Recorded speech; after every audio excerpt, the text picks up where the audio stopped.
Alright, today we're going to dedicate today's video to Jack, my cat who we put down yesterday. He was around 16 years old. He had some kidney issues and an infection that got into his leg somehow, and he wasn't doing well, so it was time to do it. And I'd just like to, that's what I wanted to say.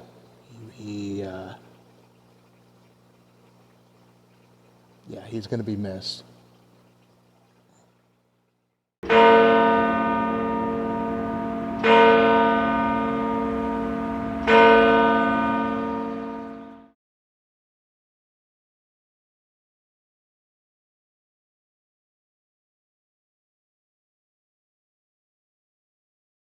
We are going to do some pruning today, and then I will take the prunings and drop them into the bucket down here.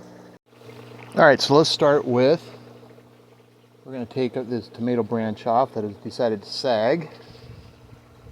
We're going to cut that off. And then we're going to get in here to these beans. Let's trim these beans back a little bit, especially on the bottom. We'll take that out. And that.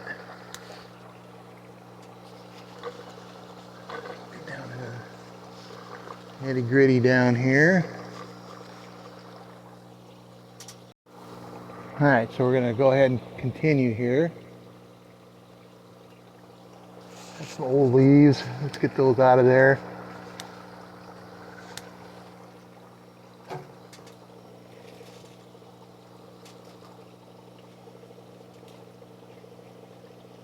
That looks pretty healthy. We'll leave that.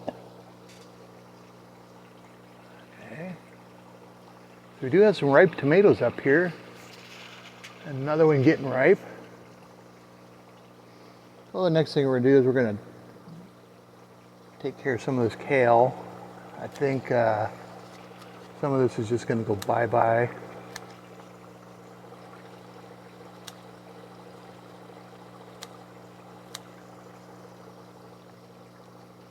I'm going to get rid of this plant.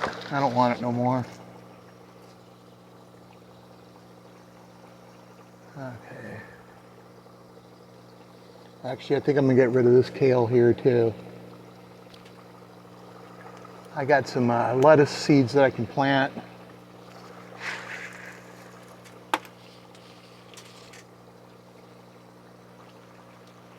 We got, made a few holes in here. Thin that down a little bit. Found a couple of beans. Oh boy, look at that. Look at that. Yeah.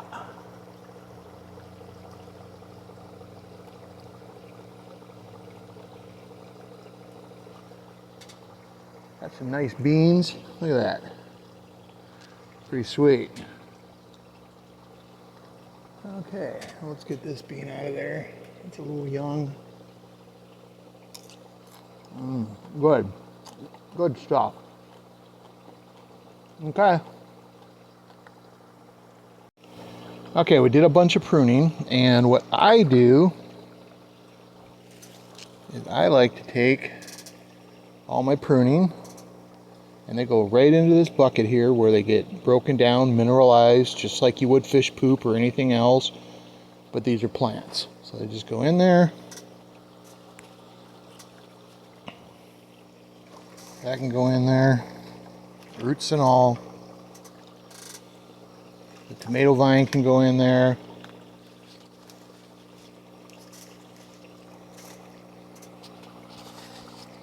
Some more green leaves.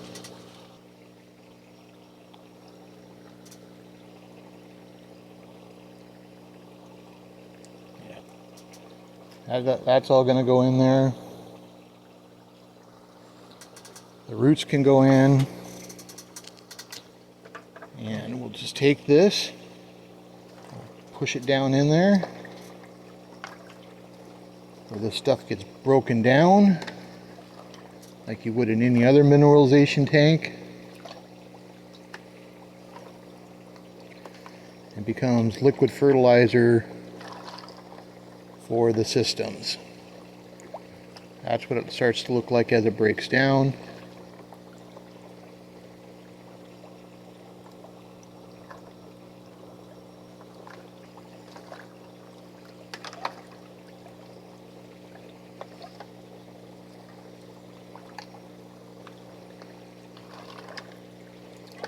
This is how we recoup the minerals and stuff that we've already put into these things. You can break them down, turn them into a liquid fertilizer. 100% organic fertilizer. Absolutely beautiful stuff. So if I have any other elements I need to add, any other minerals, this is the place I do it. I will add my calcium acetate, magnesium.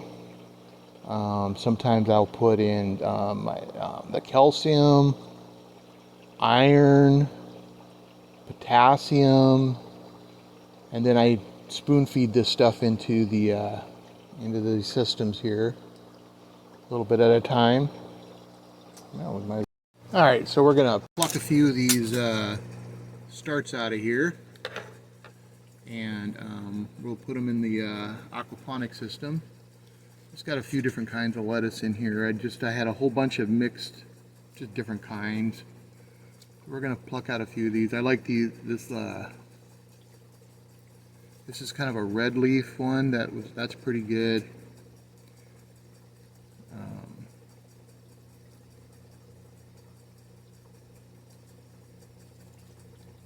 We got a different, couple of different kinds in here.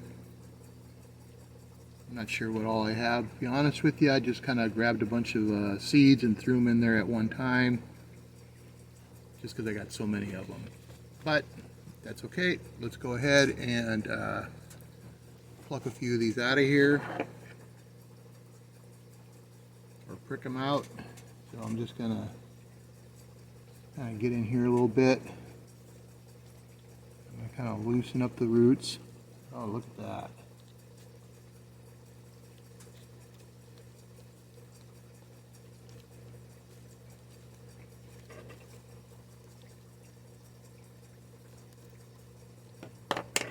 Try not to do too much damage to the roots here.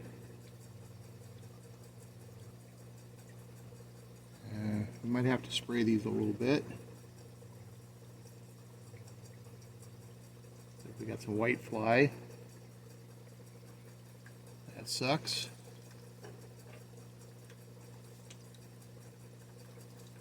That's okay, we can take care of that problem. That's two. There's an aphid. Mother. We're going down.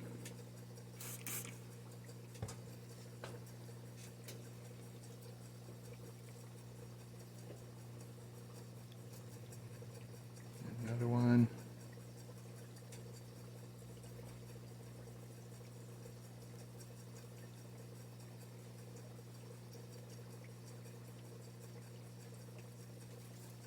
Here's a good one. Nice big healthy plant.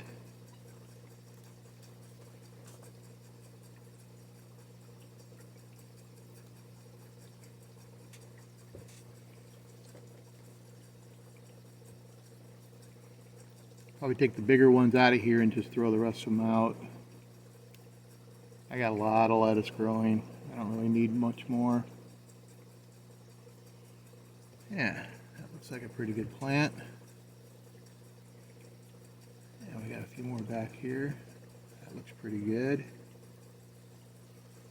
Loosen up the soil a little bit. That's how I like to prick these out. Garbage, garbage.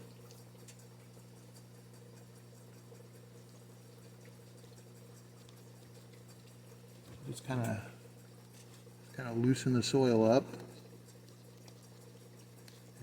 and just work them out.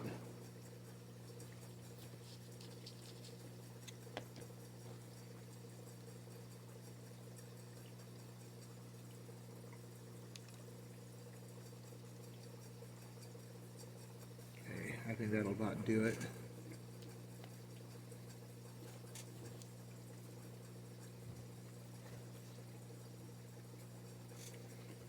So we got 1,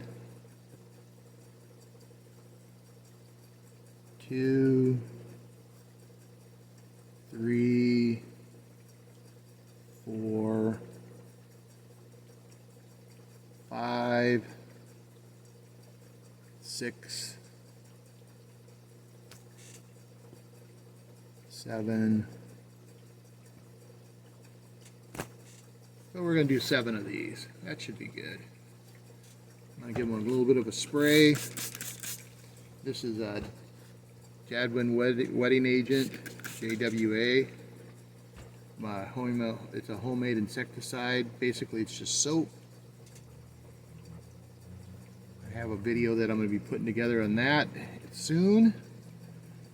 But we've been in test mode for a while, so however, I highly recommend that if you have an insect problem, you can go ahead and look this up.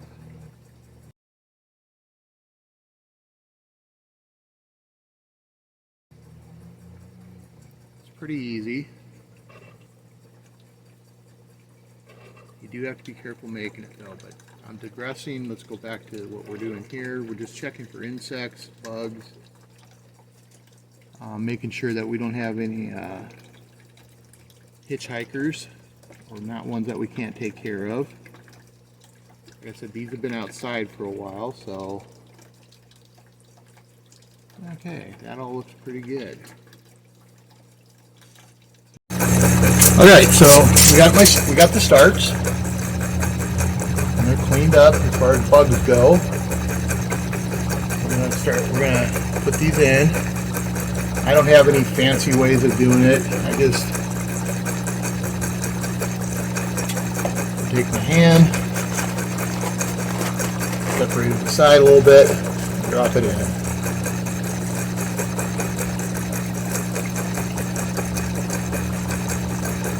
Take my hand,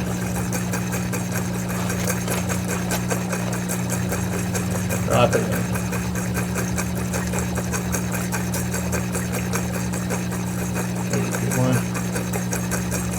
As you can see, I don't really worry too much about it. A little bit of dirt on it ain't gonna hurt nothing.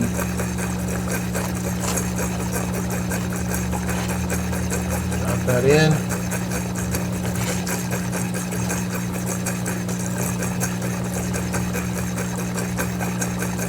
So that's those.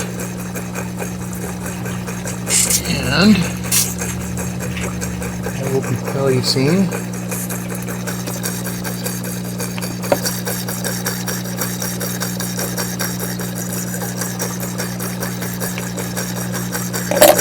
And we'll be putting the rest of these back in this area. So let's go ahead and put one back here.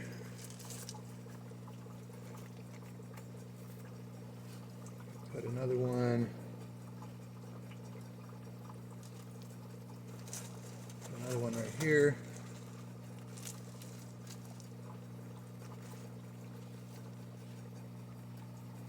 I don't know if you guys can see this. We're going to stick another one over in here.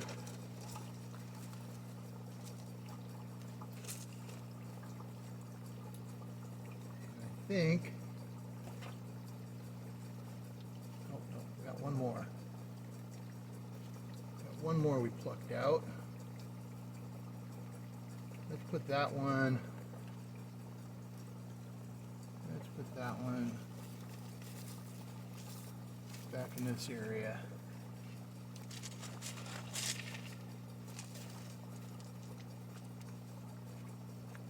Okay, so we planted 7. We got 7 new lettuces put in, and we'll see how these are going in a few hours. They should be fine. You'll get the usual little bit of wilting at first and stuff, but it'll come together pretty quick,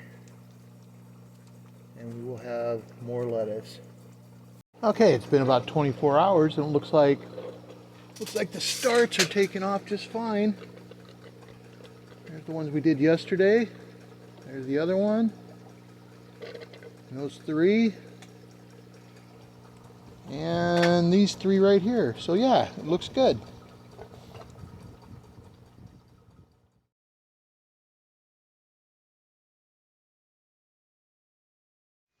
The news of the world, Wednesday, February 11th.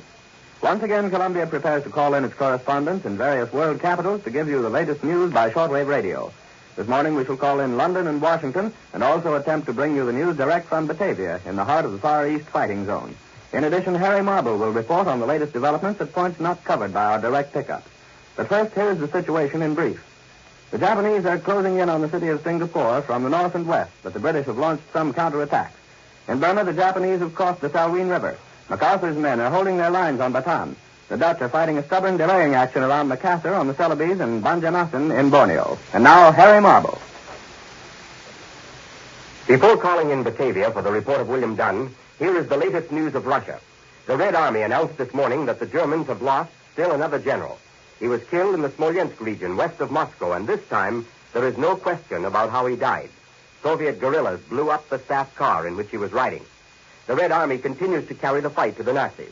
A bitter battle is raging around Rzhev, where the besieged German garrison is trying to fight its way out, and German reinforcements are trying to fight their way in, both without success, according to Moscow.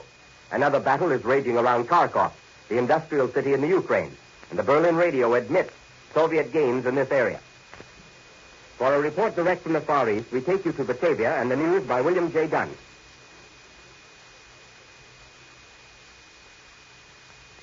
This is Batavia. Fighting continues tonight along the southwestern arm of the island of Celebes, where the Japanese are carrying out landings at points nearly 100 miles apart. Tonight's communique of the NEI fighting forces shows that landings have been effected at Balang Nipa, Yenaponto, and Barambong, as well as at Makassar. Few details are available. The communique also reports that a flight of Japanese bombers on its way to Surabaya was intercepted by Dutch fighters and broken up. It failed to reach the city. Enemy reconnaissance is reported over northern Sumatra and part of West Java. It was also announced this evening that 3 Dutch fighters were shot down during Monday's machine gunning raid of aerodromes near Batavia. All members of the crews of these aircraft were killed. This afternoon, I had an opportunity to inspect several of the streamlined, detachable gasoline tanks, which has given the Japanese Navy old fighters a cruising range comparable to that of a small bomber. These tanks, dropped in the vicinity of Batavia during Monday's raid, resemble a small torpedo, about 7 feet in length and 24 inches in diameter. They are constructed of exceedingly thin aluminum and are light enough for the average man to lift with ease. Each has a capacity of 90 to 100 gallons of fuel, which should add nearly 2 hours to the cruising time of the plane, with the engine operating at fractional power. The tanks are attached to the underside of the plane by a single connecting rod and are cut free in flight when empty or whenever necessary. One of the tanks I saw today was badly battered and torn by its fall and could be examined thoroughly. Probably the most impressive part of the mechanism is its extreme simplicity. My non-technical eye could pick out only a pump, a gas line, an air pressure pipe, and the connecting device. The cost of the entire tank should be very nominal, particularly in the light of other wartime expenditures. Complete with gasoline, the tank should add little more than 750 pounds to the flying load of the fighter plane. Batavia tonight is still watching the Singapore situation with extreme concern. There has been almost no news from the besieged island today, but there is little doubt here that the battle for the British stronghold is rapidly approaching a crisis. The American Volunteer Flying Group in Burma continues to be one of the biggest headaches imposed on the Japanese Air Force. The air officer commanding Burma has just issued an order commending the force for the destruction of their 100 Handley planes since the war started. Last week at Surabaya, a salvage crew was engaged in pulling Japanese airmen from the wreckage of a bomber which had been shot down over the city. As each man was removed, he was subjected to a thorough examination.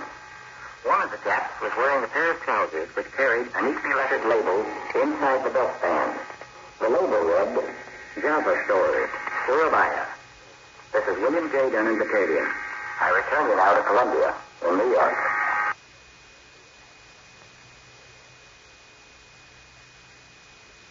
Next, across the Atlantic for the news direct from the British capital. And now to London and Charles Collingwood. Good morning. This is London. British resistance at Singapore is stiffening. An authoritative London commentator said a few minutes ago that the British are counterattacking and that their counterattacks are meeting with some measure of success. It is reasonable to say, said this authoritative source, that the situation is certainly no worse and there are indications that it's better. The British are counterattacking toward their original line from which they withdrew day before yesterday. They are also attacking against the second Japanese landing to the north. A broadcast by the Malaya Broadcasting System this morning says that the Japanese are using the better part of 3 divisions against the Singapore defenders. The broadcast went on to declare that all useful installations in the great Singapore naval base have been blown up. Ships of the British and Dutch merchant navies are daring the almost continuous Japanese bombardment to dash in and out of the harbor, evacuating as many women and children as possible. All reports from Singapore say that the civil population are reacting with complete calm. Smoke from burning oil stores in the north of the island rises like a great pillar of black cloud by day, and by night gusts of wind whip the fires into towering tongues of flame. Against this background, the life in Singapore City provides another curious example of the way in which old habits and ways of life persist through the most fateful situations. People are going on working in Singapore just as usual. The buses and the rickshaws make their normal rounds. People dress up and go to a tea dance at the big hotel. Perhaps most surprising of all, people stand in line to get into a movie. It's hard to say just what else they might do. They would only be a nuisance in the fighting line or on the roads. People in London acted the same way during the days and nights of the great German air raids. There's no particular moral attached to it. It's just surprising to see how people act while their destiny is being fought out around them. The affair of the Vichy supplies to the Axis forces in North Africa is still causing a great deal of interest and some concern here in London. Although the supplies don't seem to have been large, the British Minister of Economic Warfare confirmed in the House of Commons yesterday that they were being sent. There's been a great deal of speculation about just how these supplies get to Vichy, North Africa. Today, an authoritative London commentator suggested that they had almost certainly come in French ships. These ships were probably sent either from Italian ports or from French ports. The supplies actually got to Rommel's forces by road and rail from Tunisia. Well-informed quarters say that in view of this information, the whole question of Allied relations with the Vichy government is being reconsidered. In Libya, where these French supplies are supposed to have been getting to, the Axis forces are still stalled well to the west of Tobruk. They've recovered about 2/3 of the ground which they lost to General Auchinleck without having to do any real fighting at all. However, there are indications that if they attempt to proceed any farther, they will come up against well-prepared British resistance. One of the factors in this Axis halt may well be their lack of air support. The RAF has almost uncontested air superiority over the forward area. British fighter pilots report that they are meeting with almost no opposition from the Luftwaffe.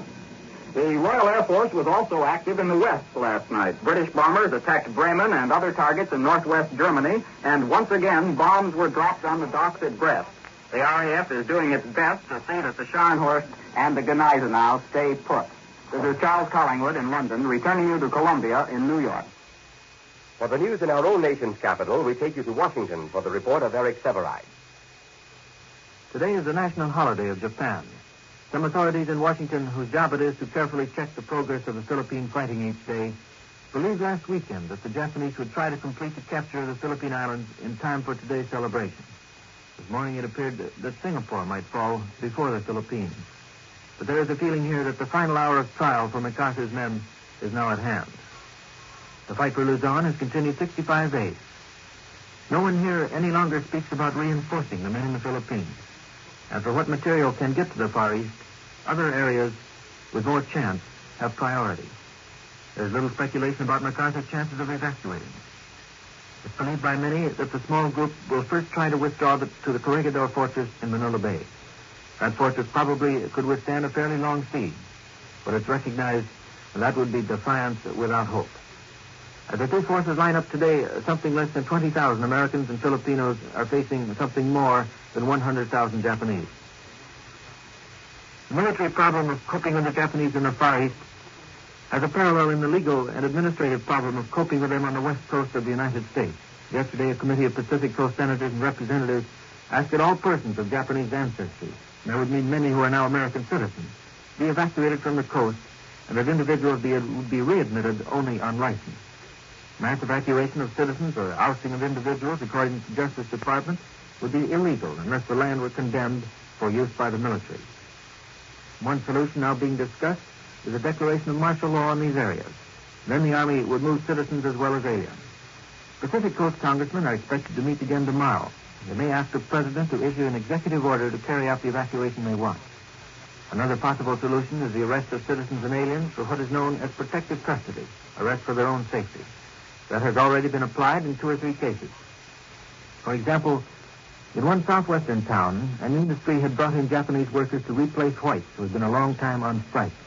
Then the war began, and it so happened that a large number of sons and brothers from that town were in the Philippines fighting against the Japanese, and a number died there. The resentment against the Japanese locally flared up, and for their own safety, the Japanese workers, undoubtedly quite innocent of any fault of their own, were gathered up and moved away. Problems more severe than the legal problems are involved. In some big Pacific areas, the Japanese grow and deliver a high percentage of the vegetables and fruits consumed. And there happens to be a nationwide campaign underway to increase food production. And by careless action, that could be harmed. Tonight, the Republicans will dine. At their annual Lincoln dinners around the country, they will work up the first flush of enthusiasm over next fall's election. Joe Martin, Jr., the Republican National Chairman, said the dinners will be mostly patriotic affairs, but speakers will insist on the right of constructive criticism during wartime. At the big dinner here tonight, the principal speaker will be not the last Republican candidate for president, Wendell Willkie, but the one before that, Alf Landon. I return you now to New York.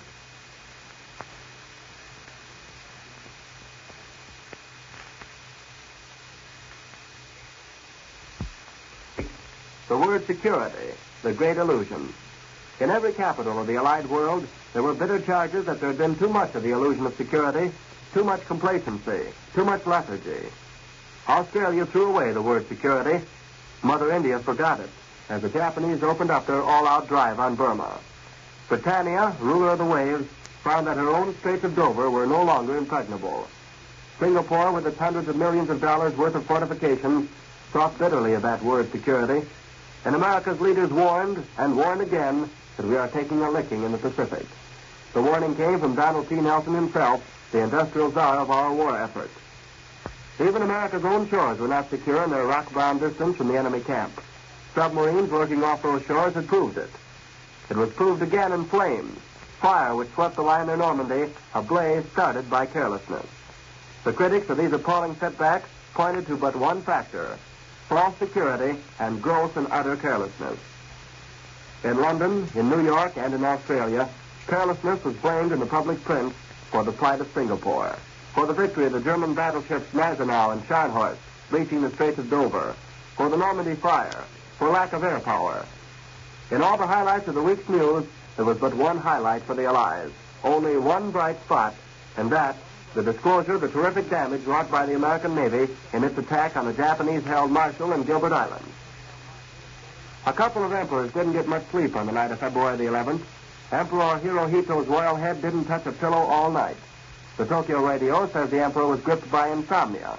So anxious was he to receive without delay the latest reports on the Japanese fighting in the city of Singapore. Emperor Hirohito could just as well have got his 8 hours on the night of February the 11th. In Helsinki, meanwhile, the temperature hovered at 20 degrees below zero on the night of February the 11th.